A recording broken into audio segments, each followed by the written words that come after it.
Welcome, I'm James. In this video, I'll answer some stock market questions I've been asked recently. They may be basic for some, but hopefully insightful and helpful for others. Questions are listed below in the description if you wish to skip ahead. So let's get into it. First question, what does long and short mean? And how does it work? Well, the easier of the two concepts is long, and it simply means you own the asset. So typically you own the stock and therefore expect the asset to go up in value. Somewhat easy. So you are long, you own 100 shares of Apple stock, whereas short is basically the opposite, but a touch complicated, as it means you sell the asset, so you sell the stock, and therefore you're short the stock, and therefore you expect the asset to go down in value. But here is the key detail. You don't own the stock to sell. What? Well, it means you don't sell your 100 shares and go from 100 down to 0 shares. That is defined more so as closing a long position. Because you were long, or you did own it, then you've gone down to 0. But going short is you're already at 0 and you're now going into minus territory. So going short literally means you have a negative position. So being short 100 shares of Apple stock means you have a minus 100 position. Now, how is that possible? Well, you borrow 100 shares from someone else, someone who's long, a big asset manager or pension fund. They have a system set up which allows you to borrow their stock and you pay them an interest rate effectively. So they loan it to them and you pay them a fee to borrow them. Like I said, very much like an interest rate. And then you can sell those shares in the market that you didn't own, but that you borrowed. Hopefully that makes sense. Therefore, while you are short, you must pay your borrow cost or your interest rate to the stock lender. And at some future date, you will buy the shares back from the market and you'll return them to the lender. Somewhat confusing, but kind of no different to borrowing anything. At some point, you need to return what you borrow, and in this case, you pay a borrow cost for the time you are borrowing it. Now, second question, why is short interest so high? First, a quick definition on short interest. Short interest is simply the percentage amount of shares which are currently being borrowed. Now, that basically means there's 1 million shares available for the public market. Most of them are owned, but some investors have borrowed those shares and sold them, and thus they are short. So of the 1 million, what percentage have been borrowed and sold short? Now, what's a high short interest? This is worth defining, because high is typically a percentage of 20% or more of the shares available for trading, known as the free float. So a 30% short interest or 40% short interest is really, really high, and at reasonable risk of a short squeeze. So 50% and above is really extreme. Now, that being said, looking back at history, GameStop, one of the most famous shorts in recent times, was over 100% short interest, meaning people had borrowed and sold short and then borrowed again and sold short, like more than 100% had been sold, which is mind-bogglingly ridiculous, but that's why what happened. Now, that being said, another and perhaps more important and appropriate way to reference a high level of short position in the market is based on the number of days to cover. Now, meaning how many days would it take for all the short sellers to cover the amount that they've borrowed, meaning how much would it take, how many days of average trading volume would it take for all those short sellers to go in the market, buy all of the shares that they need to then give back to all the people that they've borrowed them from. So if an event occurred causing all the short sellers to all want to cover their shorts at the same time, how many days, based on average trading volume, would it take?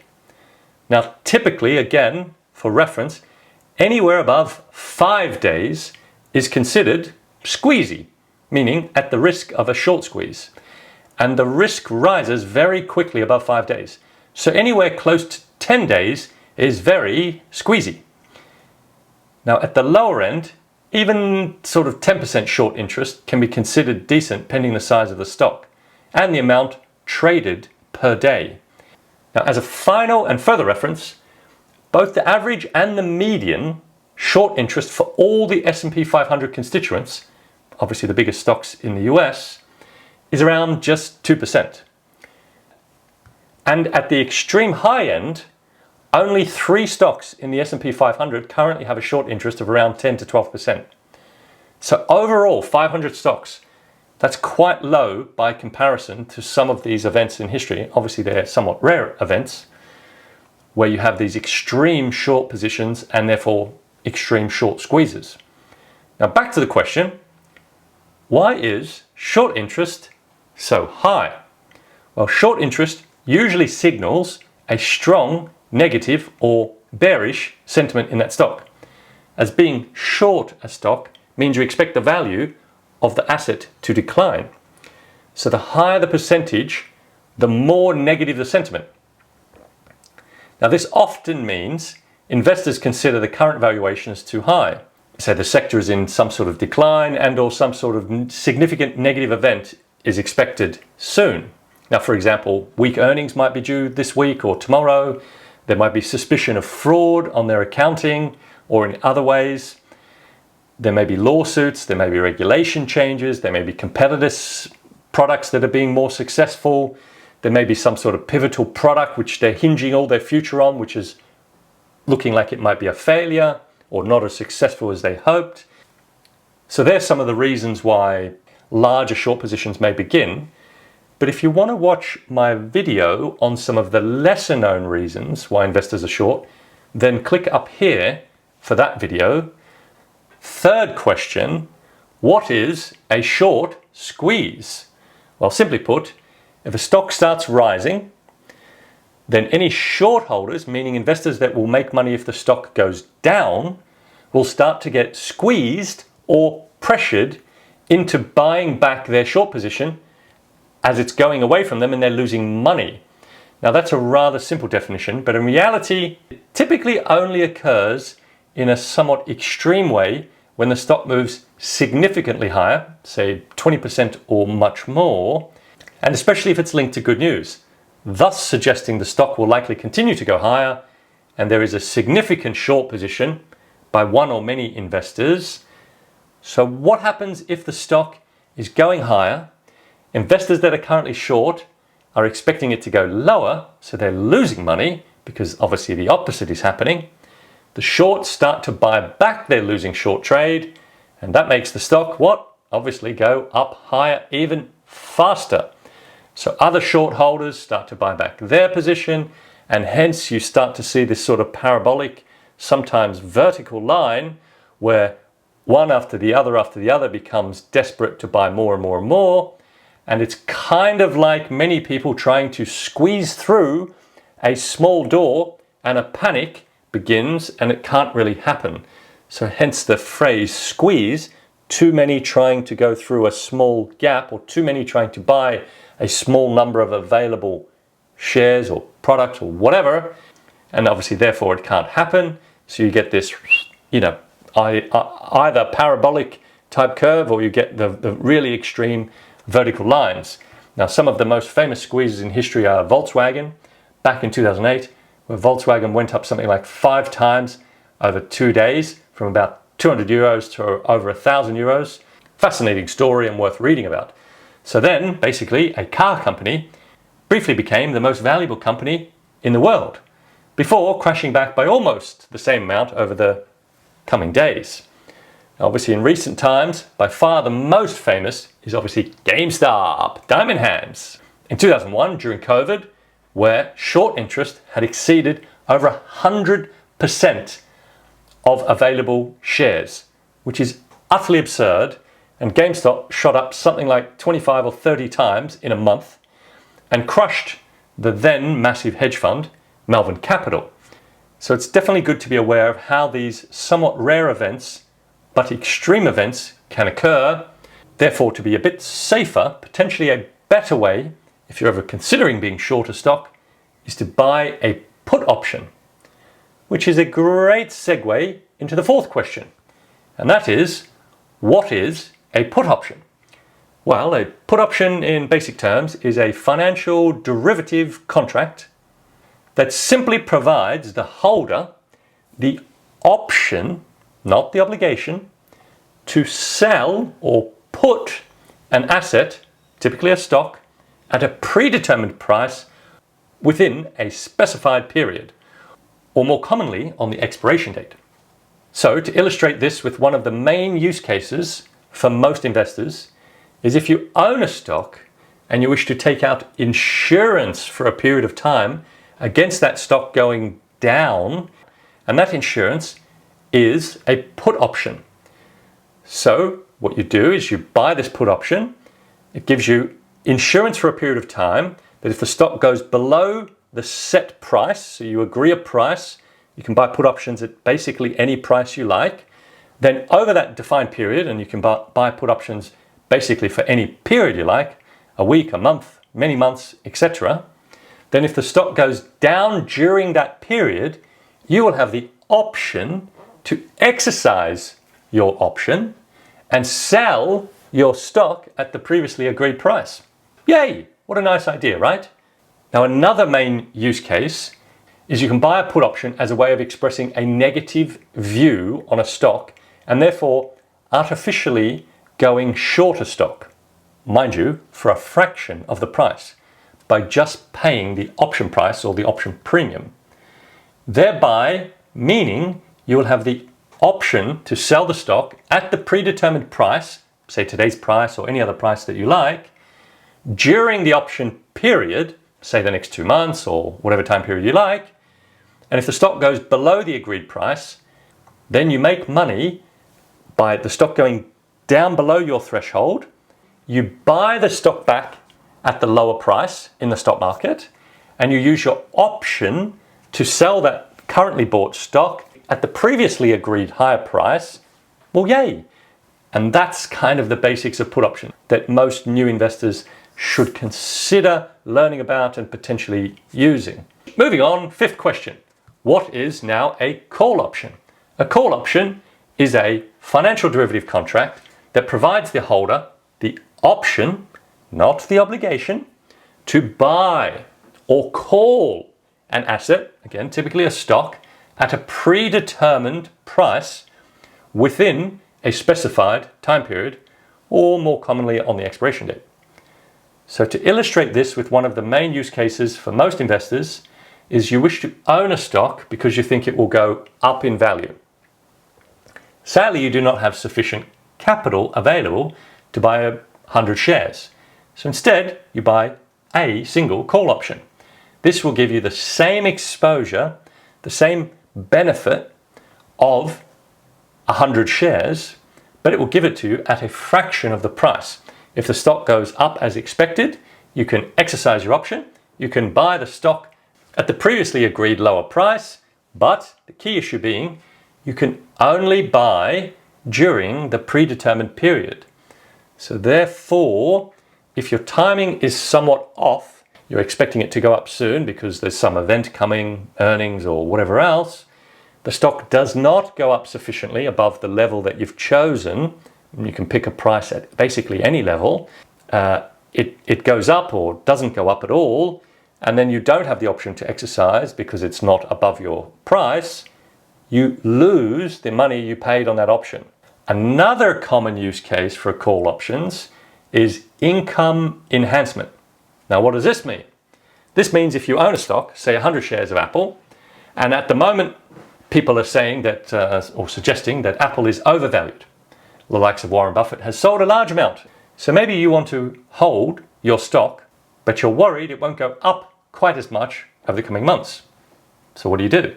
Surely you could sell it and then buy it back later, but then you'll create a tax event. So now you can avoid the tax event of selling and rebuying, meaning you could sell it, put it somewhere else, hope that somewhere else it goes up in value, sell that, make a little profit, come back here, buy again. It's all too complicated. Maybe it will happen, maybe it won't. This alternative strategy, you keep your Apple stock, you keep your 100 Apple shares, but instead you sell a call option. You receive the option premium, or the amount, the fee of the option, as an income immediately.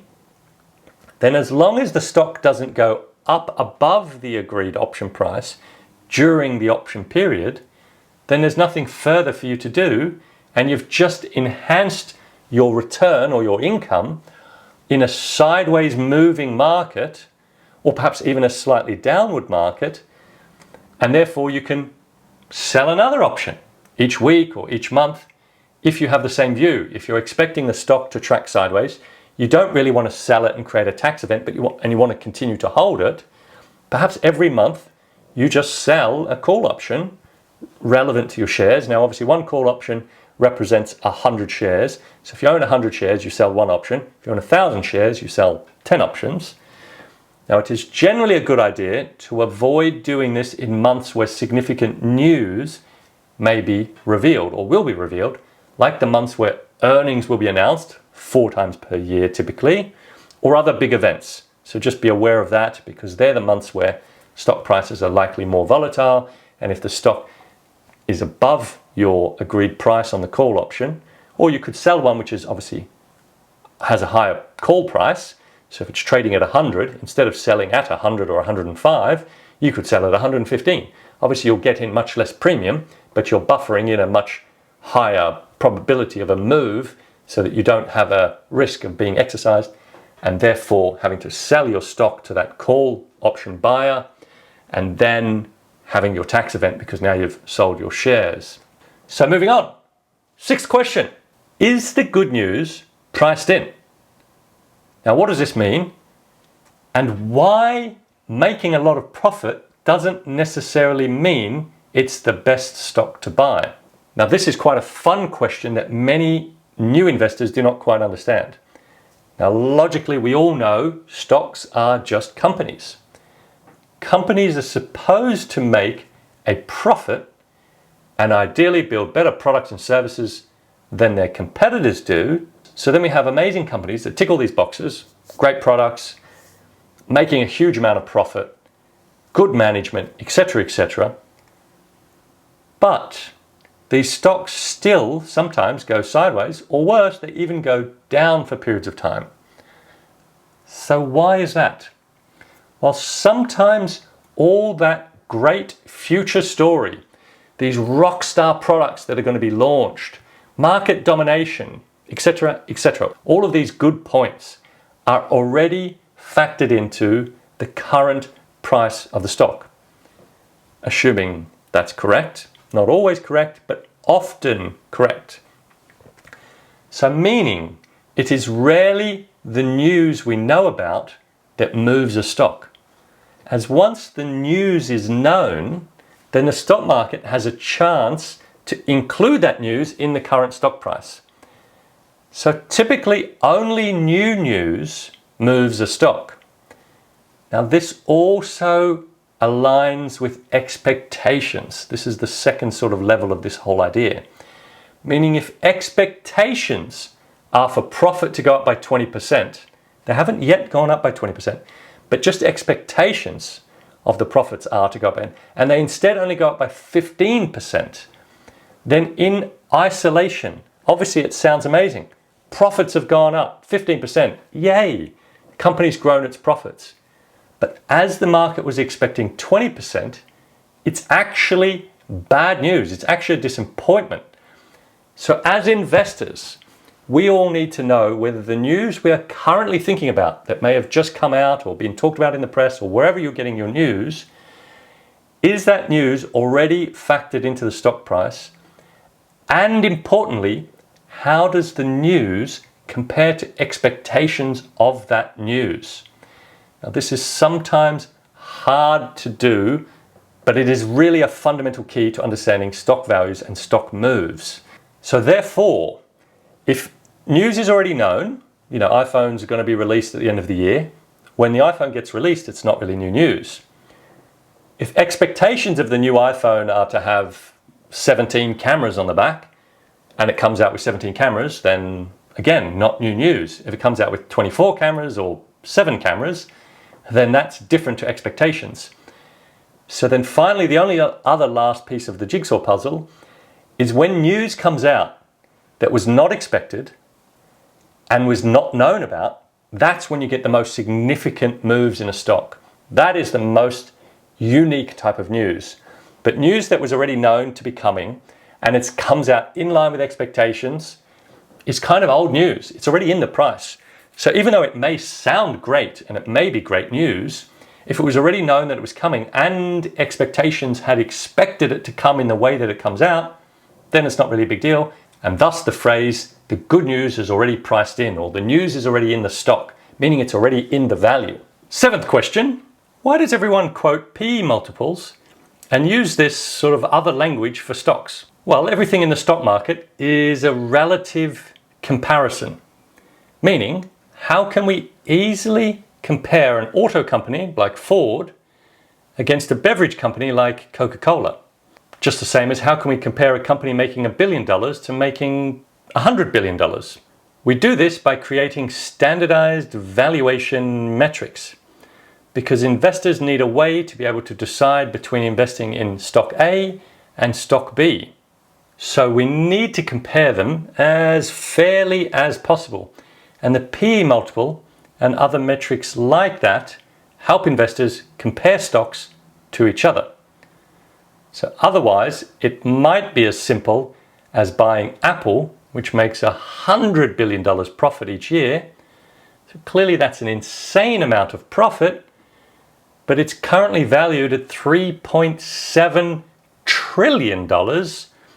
So therefore 37 years of future earnings is currently priced into the stock's value. 8th question, why do State Street and BlackRock and Vanguard and JP Morgan have such large ownership percentages in so many stocks? So why do they appear on the holders list all the time? Now this is another fun question because big asset managers, banks, often have positions in stocks for many different reasons, and it is rarely simply because they think that stock will go up in value. So for any new investors looking at the current holders list, meaning the owners list that you can find online, they can kind of be misled to think all these big, potentially smart asset managers think that stock will go up in value. In reality, it is typically simply because the asset manager is providing a product which includes that stock and many investors own that product. So the asset manager may have no view at all, positive or negative. Therefore, you can think of it kind of like they're simply a manufacturer of products and the individual stocks are the components which make up those products. And the best example of this is ETFs. And obviously there are other derivatives as well. In the past 10 or 20 years or so, the proliferation and acceptance of ETFs and index trackers has exploded. So there are now trillions of dollars invested in these products today, and there are just a few major players providing the majority of ETFs. That is BlackRock, Vanguard, and State Street. Hence you see the theme here. That's why they're always listed on the holders list, because these three are typically the biggest providers of all the ETFs. Therefore, they always hold a lot of their underlying stocks, so they can then sell ETFs which have those underlying stocks within them. And in a similar way, many big banks do similar things, derivative products, or one other thing that they do is they offer custodian services to smaller firms, meaning they hold the stocks on behalf of others, and therefore they show up as large holders, but in reality it's not themselves that have a position, it's the underlying investors which do, so you don't know who's holding it. And therefore, knowing this helps you discount some of these various holders as having expressed a view in a particular stock.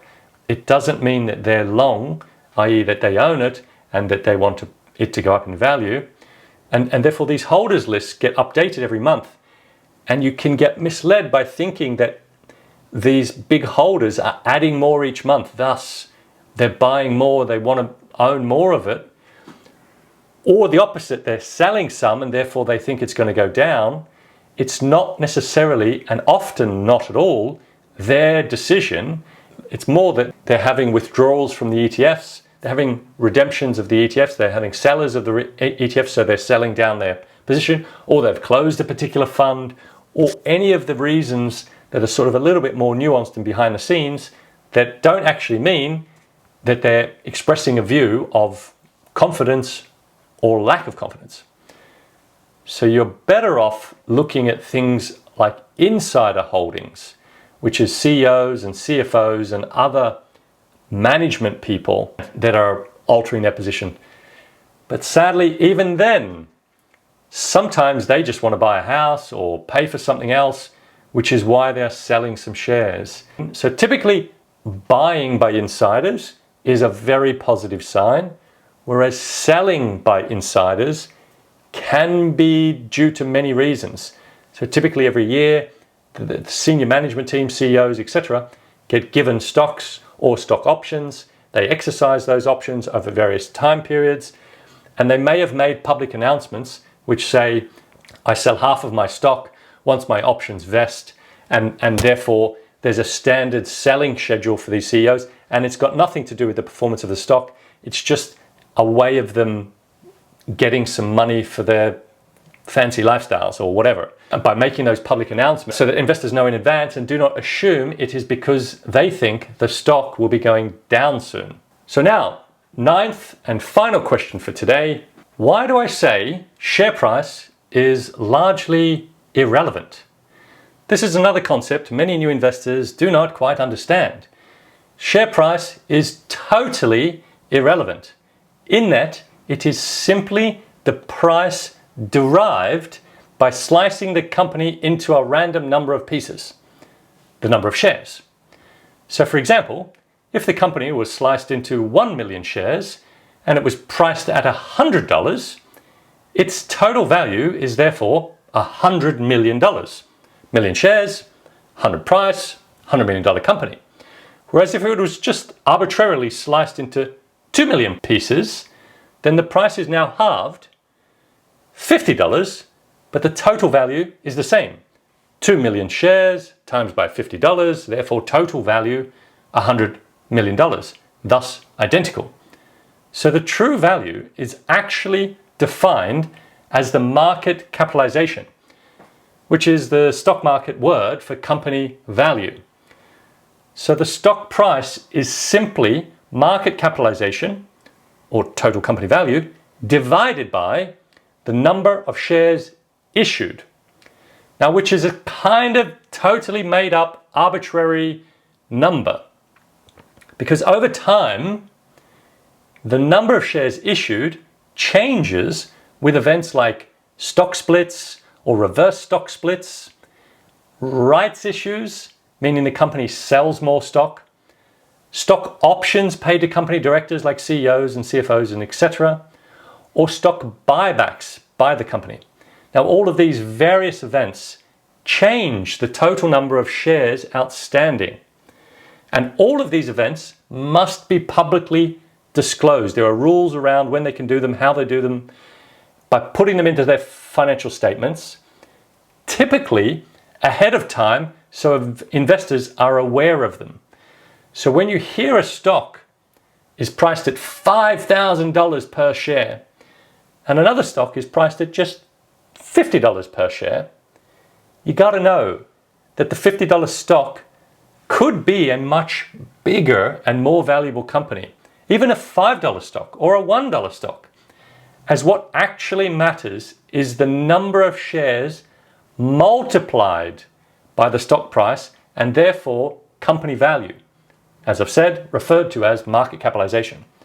So stock price is therefore irrelevant and can be changed by the company, and often is substantially changed every 5 to 10 years by doing a stock split. Now, this is very common in the US, as so many investors do not understand this concept that price is irrelevant, and they get intimidated by stocks with high individual share prices like $1,000 or more, $5,000, or most famously, Berkshire Hathaway, Buffett's company, valued at over $700,000 per share. Obviously, that is quite intimidating. And therefore, company management get compelled to do a stock split to bring their share price back closer to $100, which is often seen as the sweet spot for investor participation. Again, this is a bigger focus in the US. So then they simply make a public announcement where they say if you own 10 shares today at $1,000, they snap their fingers and boom, instantly you now own 100 shares at $100, which is literally no difference except this arbitrary made-up number called share price. So that is all for today. A bit of a Q&A session, hopefully interesting. So let me ask you, which question was most interesting for you, and which question would you like answered in a future video? Please drop them in the comments below, and thank you for watching. I'll see you all soon.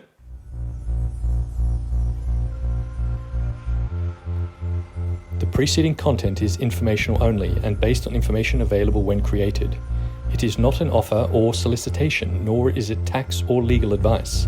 It does not consider your financial circumstances and objectives and may not be suitable for you.